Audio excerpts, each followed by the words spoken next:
Olá, caríssimos irmãos e irmãs, sejam bem-vindos a mais um áudio desse domingo, dia 20 de junho de 2021. Estamos na 12ª semana do tempo comum. A cor litúrgica é a verde. E nesse dia de hoje, o santo do dia é Santa Margarida Ebner, tá? Deixa eu ver se tem outro santo, porque geralmente tem vários, né? Não, aqui não tem nada. 14ª semana do Saltério, para quem faz liturgia das horas, tá certo? Então vamos lá. Pelo sinal da Santa Cruz, livrai-nos Deus Nosso Senhor, todos os nossos inimigos, em nome do Pai, do Filho e do Espírito Santo. Amém. Muito bem, vamos rezar uma oração a São José, estamos no ano extraordinário dele, tá? Isso é importante, né, gente? Pelo menos se você não... Desculpa falar nesses termos, mas eu acho que você também já passou por isso. Eu não gosto do Papa Francisco. Ele se apresentou de um jeito, agora é de outro, não concordo com o que ele fala, com o que ele age. Tudo bem. Mas venhamos e convenhamos que ele tem que ser lembrado também, primeiro, foi no pontificado dele que ele abriu o ano extraordinário das Portas da Misericórdia, né? Ele fez isso em 2016. E no ano 2020, ele fez com que a nossa devoção a São José se ampliasse ou até que conhecêssemos melhor esta devoção, trazendo São José de volta ao seu devido lugar na igreja, como patrono protetor da igreja, né? Então isso também tem que ser reavaliado, tá certo? Então vamos lá. Lembrai-vos, ó Puríssimo Esposo de Maria Virgem, o meu doce protetor São José, que jamais se ouviu dizer que alguém tivesse invocado vossa proteção, implorado vosso socorro e não fosse por vós consolado. Com esta confiança venho à vossa presença e a vós fervorosamente me recomendo. Não desprezeis a minha súplica ao Pai adotivo do Redentor, mas dignai-vos acolhê-la piedosamente. Amém. São José, modelo e padroeiro dos devotos dos Sagrados Corações, Jesus e de Maria, rogai por nós. Pai nosso que estais nos céus, santificado seja o vosso nome, venha a nós o vosso reino, seja feita a vossa vontade, assim na terra como no céu. O pão nosso de cada dia nos dai hoje, perdoai-nos as nossas ofensas, assim como nós perdoamos a quem nos tem ofendido. Não nos deixeis cair em tentação, mas livrai-nos de todo mal. Amém. Ave Maria, cheia de graça, o Senhor é convosco. Bendita sois vós entre as mulheres, e bendito é o fruto do vosso ventre, Jesus. Santa Maria, Mãe de Deus, rogai por nós, pecadores, agora e na hora de nossa morte. Amém. Glória ao Pai, ao Filho e ao Espírito Santo, como era no princípio, agora e sempre. Amém. Santo anjo do Senhor, meu zeloso e guardador, se a ti me confiou a piedade divina, sempre me rege, me guarde, me governe, me ilumine. Amém. Muito bem, vamos então dar início à liturgia da palavra. Realmente não vou fazer a primeira etapa porque estou atrasada no áudio, tá? A primeira leitura desse domingo foi Jó, capítulo 38, versículos 1 e depois do 8 ao 11. O Senhor respondeu a Jó do meio da tempestade e disse: Quem fechou o mar com portas quando ele jorrou com ímpeto do seio materno, quando eu lhe dava nuvens por vestes e névoas, espessas por faixas? Quando marquei seus limites e coloquei portas e trancas e disse: Até aqui chegarás e não além, aqui cessa a arrogância de tuas ondas? Palavra do Senhor. O responsório de hoje é o Salmo 106, com o refrão: Dai graças ao Senhor porque Ele é bom, porque eterna é a sua misericórdia. Os que sulcam o alto mar com seus navios, para ir comerciar nas grandes águas, testemunharam os prodígios do Senhor e as suas maravilhas no alto mar. Dai graças ao Senhor porque Ele é bom, porque eterna é a sua misericórdia. Ele ordenou e levantou-se o furacão, arremessando grandes ondas para o alto, ao céu subiam e desciam os abismos, seus corações desfaleciam de pavor. Dai graças ao Senhor porque Ele é bom, porque eterna é a sua misericórdia. Mas gritaram ao Senhor na aflição, e Ele os libertou daquela angústia. Transformou a tempestade em bonança, e as ondas do oceano se calaram. Dai graças ao Senhor porque Ele é bom, porque eterna é a sua misericórdia. Alegraram-se ao ver o mar tranquilo, e ao porto desejado os conduziu. Agradeçam ao Senhor por seu amor e por suas maravilhas entre os homens. Dai graças ao Senhor porque Ele é bom, porque eterna é a sua misericórdia. Segunda leitura, 2 Coríntios, capítulo 5, versículos 14 a 17. Irmãos, O amor de Cristo nos pressiona, pois julgamos que um só morreu por todos e que logo todos morreram. De fato, Cristo morreu por todos, para que os vivos não vivam mais para si mesmos, mas para aquele que por eles morreu e ressuscitou.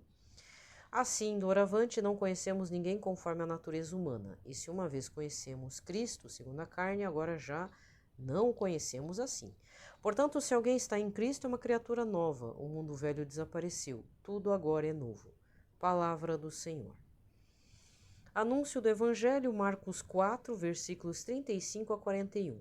Naquele dia, ao cair da tarde, Jesus disse aos seus discípulos: Vamos para outra margem. Eles despediram a multidão e levaram Jesus consigo, assim como estava na barca. Havia ainda outras barcas com ele. Começou a soprar uma ventania muito forte e as ondas se lançavam dentro da barca, de modo que a barca já começava a se encher de água. Jesus estava na parte de trás, dormindo sobre um travesseiro. Os discípulos o acordaram e disseram: Mestre, estamos perecendo e tu não te importas. Ele se levantou, ordenou ao vento e ao mar: Silêncio, cala-te. O vento cessou e houve uma grande calmaria. Então Jesus perguntou aos discípulos: E por que sois tão medrosos? Ainda não tendes fé? Eles sentiram um grande medo e diziam uns aos outros: Mas quem é este a quem até o vento e o mar obedecem? Palavra da salvação. Muito bem. Aqui termina a liturgia da palavra e vamos nos recordar o evangelho dos domingos anteriores. Domingo passado, dia 13 de junho, foi Marcos 4, versículos 26 a 34, em que Jesus compara o reino dos céus como uma semente de mostarda. E o domingo, dia 6 de junho, só um momentinho. No dia 6 de junho, deixa eu pegar aqui, que foi o 10º domingo do tempo comum, foi Marcos 3, versículos 20 a 35, em que disseram que Jesus era possuído por Beelzebu, e aí Jesus, pelo demônio. E aí Jesus diz: pecados contra o Espírito Santo são imperdoáveis. Né? Porque só um cego para dizer que Jesus estava possuído pelo capeta, né? Muito bem. Sendo assim, hoje, na realidade, se você observar também, a liturgia desse domingo, ele está fazendo uma referência clara à questão das tempestades que afetam nossa vida. Então, foi a leitura de Jó. Quem é Jó, né? Eu, falo bem a verdade, eu nunca li o livro de Jó inteiro, me dá uma agonia. É um pouco de trauma, né? Porque quem passou por algo meio parecido como o Jó, tipo, perdeu tudo, sabe? Se você não passou, graças a Deus, louve a Deus. Mas às vezes tem gente que já passou por situações que envolvem perda de saúde, perda de emprego, quando não é as duas coisas ou todas as coisas juntas ao mesmo tempo agora. Então a gente fica um pouco traumatizado, né? Mas a gente sabe, você e eu, que a leitura de Jó é quando Jó é testado, não é tentado, ele é testado, porque o demônio faz meio que uma aposta. Então, uma pessoa com os olhos do mundo vai achar que, nossa, Deus brinca com a nossa vida. Mas, na realidade, Deus é Deus e, por isso, Ele pode nos testar a qualquer momento. E isso, olha, gente, se você passou por algo e você não perdeu a fé, você continua na igreja, mesmo assim, louve a Deus, porque você como diz, foi jogado no fogo para ficar melhor para ele, na caminhada, tá? Depois, na hora a gente não vê muito isso, né? Porque a gente tá no fogo, tá na dor, no sofrimento, um monte de coisa acontecendo, caindo, quebrando, e você chegando no fundo do poço. Aqui na minha casa tem um lema que diz assim: quando é para chegar no final do poço, que chega lá no final mesmo, mas chega a fundo, porque dali não passa, do chão não passa, né? Então não se preocupa, tudo tem um limite também para isso tudo, né? Às vezes agora é um momento ruim para sua vida. Não estou dizendo que não é ruim para mim, não, mas é duro ver os outros sem emprego, sem perspectiva. Mesmo que as coisas com a vacina voltem um pouquinho ao que era antes, não vai ser 100% tudo que era antes. Muitas coisas vão ter que ser repensadas, muitas formas de trabalho na parte profissional, né? Então, quem não tem instrução mínima, fica difícil você até lidar com um laptop, uma tecnologia de aplicativo via celular, tem internet, coisa e tal, não é verdade? Eu mesma eu sou da geração antes pandemia, né? Agora, como é que vai ser? As novas formas de trabalho, né? Eu tenho que compartilhar uma coisa que eu vi, porque eu tô gravando domingo, então teve o Globo Rural. Eu não vi a reportagem porque eu tinha que já me deslocar para missa, mas o Globo Rural ia mostrar lá que estava faltando trabalhadores na colheita de café. Eu não sei se aqui no Paraná ou em Minas, porque é nessas duas regiões que ainda tem café. Acho que é em Minas. Aí eu comentei aqui em casa, acho que eu vou colher café, porque eu não sei lidar com essas novas tecnologias. Aí o povo, mas você tem instrução, não precisa disso. Gente, mas na hora do vamos ver, essa altura da vida, eu tô até colhendo café. Eu vou me mudar pro campo, né? Porque, pelo menos aqui no Paranazão, aqui, diz que o campo que tá contratando gente, né? Não é? Inverteu, né? É o campo, o interior que tá contratando mais do que o centro urbano. O centro urbano não tem mais como você fazer as coisas, gente. Antigamente, como é que o pessoal da periferia... Antigamente, ó, como é que o pessoal fazia na periferia sem instrução, sem o ensino fundamental completo, o ensino médio? O que fazia? Limpava a casa, né? E não é mais assim.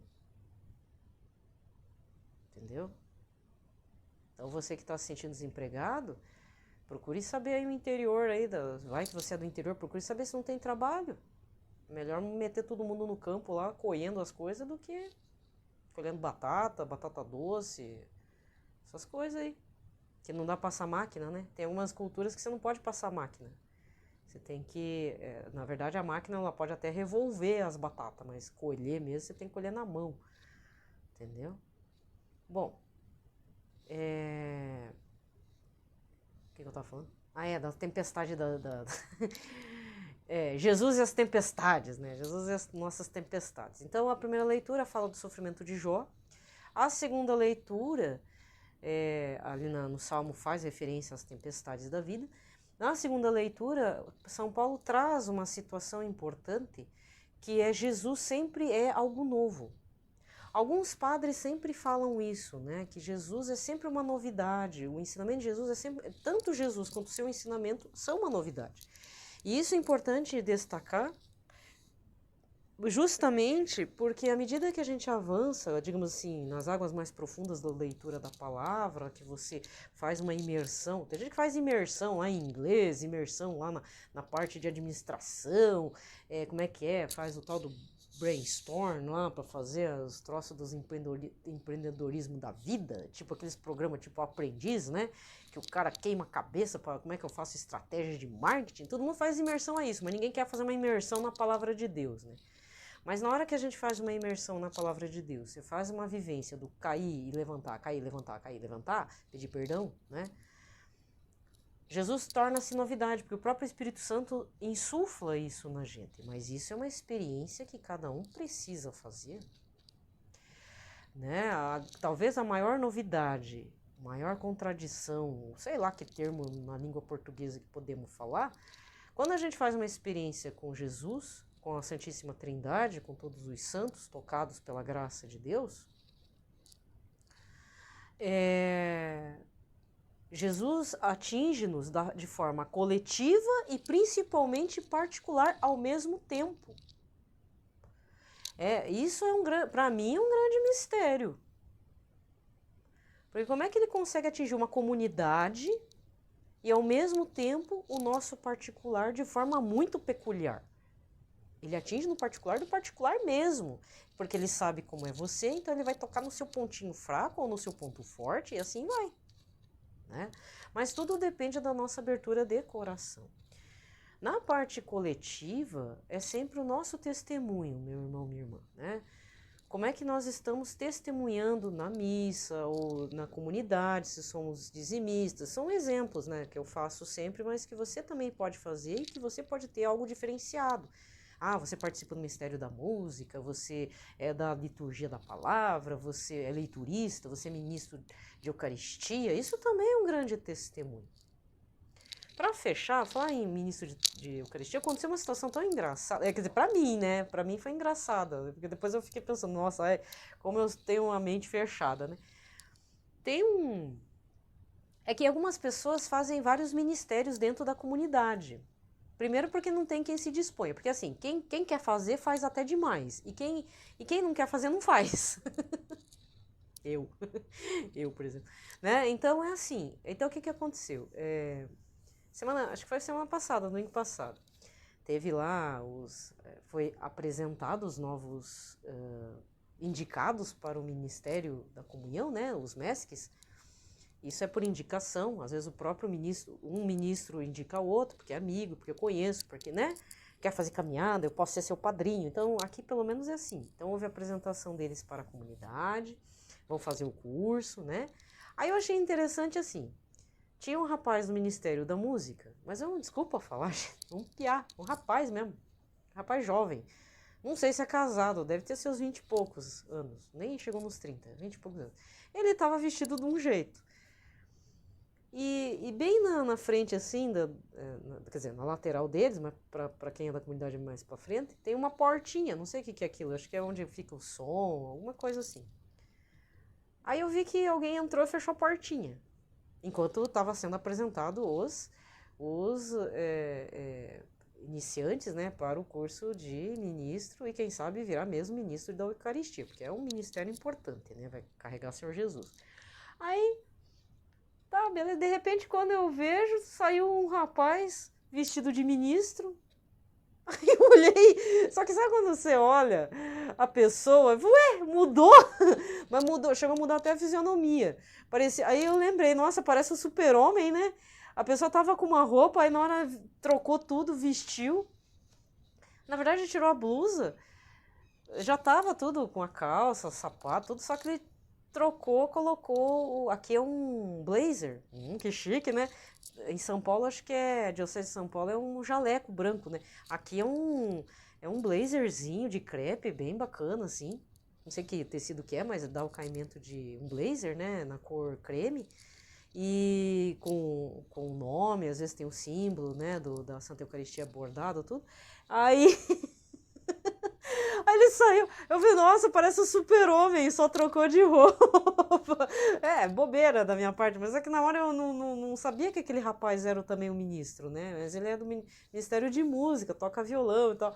Mas engraçado que quando tá no Ministério de Música parece um rapaz comum qualquer, aí colocou a investidura, né, da roupa. Nossa! Mudou! Né? Olha que interessante. Ficou um homem sério, assim. Né? Envelheceu uns 10 anos, digamos assim. Ficou, como diz um povo mais antigo de casa, virou um hominho. Ai, tadinho, desculpa. Ainda bem que ele não deve estar me ouvindo, né? Não é pra ofender, não, hein? Mas é que eu achei tão engraçado. Eu parecia um Super-Homem. Né? Mas tava de óculos, tudo. Mas mudou, sabe?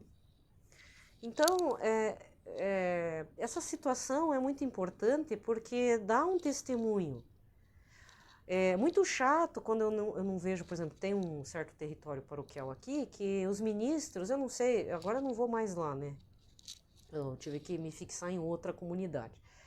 Mas essa outra comunidade, às vezes tinha trocas, acontecia alguma coisa com o ministro de Eucaristia, a coisa não avançava. Ou porque é velhinho, aí morria, ou porque está isolado. Enfim, várias situações, né? Os MESCs, né? Os ministros extraordinários da Eucaristia, é sempre bom você rever alguém que você já conheça toda a missa, porque senão fica chato, fica estranho, né? Mas de qualquer forma, é importante a gente estarmos fazendo um aprofundamento nas águas mais profundas, né? Seja na comunidade, mas se você não pode, por vários motivos a gente às vezes não pode participar da comunidade efetivamente, por uma situação às vezes da casa. E eu tomei uma decisão, depois de uma certa orientação, uma direção espiritual há alguns anos atrás. Primeiro é minha vocação na família, depois eu posso me doar, se é possível. Se não, eu sou dizimista, contribuo com a pastoral social, dou a oferta lá toda vez que eu vou na missa, tem isso também, né, gente? Oferta em dinheiro. Participa de, sei lá, vai ter venda da sopa à noite, vai ter espetinho, pastel, vai ter, né? Essas coisas também é importante a comunidade participar, porque a gente tem que pegar a pessoa pelo estômago também, né? Ai, aquelas quermesse de igreja, né? Ai, que delícia, né, gente? Então, mesmo isso não foi afetado com a pandemia. Porque assim, gente, eu tenho uma parte é uma queixa, assim, tipo, eu tenho uma ala da família que participa de uma comunidade, tipo uma sociedade, assim, dos japoneses e tal. Há muito tempo, isso é um princípio da cooperativa, mas em parte é onde acontecem as festividades, você faz as danças folclóricas, né? Como eu sou da etnia japonesa, então isso vem dos resquícios lá dos antigos mesmo. Aliás, deixar claro que agora, dia 18 de junho, fez 113 anos da imigração japonesa aqui no Brasil. 113, hein? E faz 13 anos que o então, na época, príncipe, e agora é o atual imperador, fez uma visita aqui no Brasil, principalmente no meu estado do Paraná, porque o estado do Paraná e uma parte do interior de São Paulo, mas principalmente o Paraná, é que recebeu a imigração japonesa com mais... houve esse grande deslocamento. Então, bem nesse estado é que houve esse grande deslocamento das famílias, né, de imigrantes. Não é migrantes, é imigrantes. Migrantes é quando vem o pessoal do Nordeste para o Sul, por exemplo. Rotas migratórias internas. Imigração é quando é a pessoa de fora, de outra etnia, de outra cultura, vem e se estabelece no Brasil. É imigrante. Tá? Então, fica aqui também meu apoio, meu abraço a todo mundo que tem um descendente japonês, tem um antepassado, não é descendente, você que é descendente japonês, mas tem um antepassado japonês aí, né? Muitos já, como disse, miscigenaram, ficou só o nome, a cara já não tem mais nada de japonês, né? Mas já estamos nessa fase também, mas não tem problema, né? Ou quem já morou no Japão se sente mais japonês do que propriamente brasileiro, né? Tem isso também, então sinta-se abraçado. Querendo ou não, fazem 113 anos dessa rota imigratória, em que, por exemplo, hoje o que acontece? Os decassegues, né? Então o pessoal do Brasil vai trabalhar no Japão. Por que o pessoal do Japão veio para cá? Então, um pouco de história e já termina aqui o áudio, tá? O governo brasileiro incentivou muito as rotas de imigrantes, mas principalmente o governo brasileiro queria trazer europeus. Então, muitos descendentes vindos do leste europeu, ucranianos, poloneses, uma parte da Rússia, leste europeu, que hoje em dia, na época, falavam que eram alemães, mas não eram, por exemplo, os menonitas. Desculpa se você é menonita, ou você tem parente menonita, mas os menonitas, uma parte não é exatamente alemão, uma parte é mais ali do leste europeu, né? Mas se chamavam alemães e tudo, até porque a unificação da Alemanha e da Itália foi mais tardia. Então, italianos do norte vieram para cá.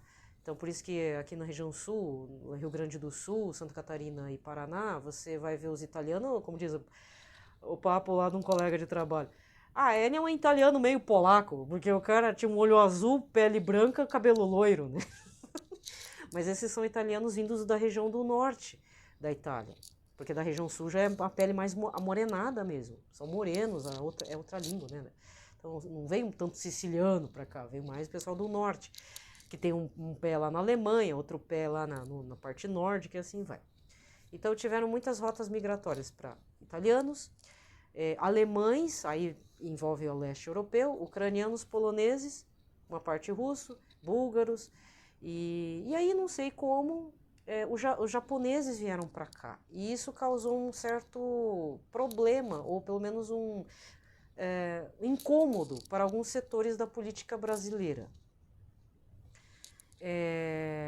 Na época, não, tem mais tempo, uns 20 e poucos anos atrás, umas pesquisadoras fizeram o trabalho, né, aqui na região do Paraná, como é que os políticos se comportaram com a vinda de imigrantes japoneses para o Brasil.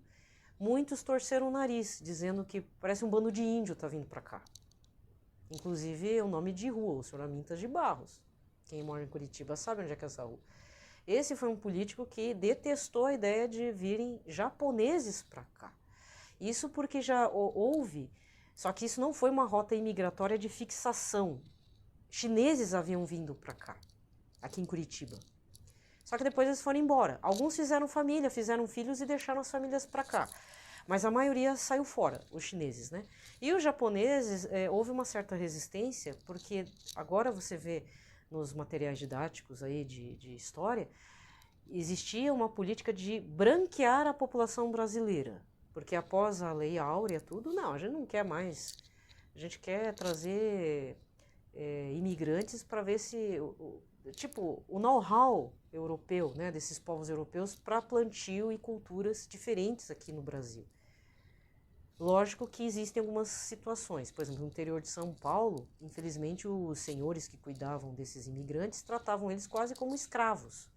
Então você vai ver alguns filmes que falam de italianos, ou até que nem aquele da Tezuka Yamazaki, o Gaidin, tem um filme, primeiro filme.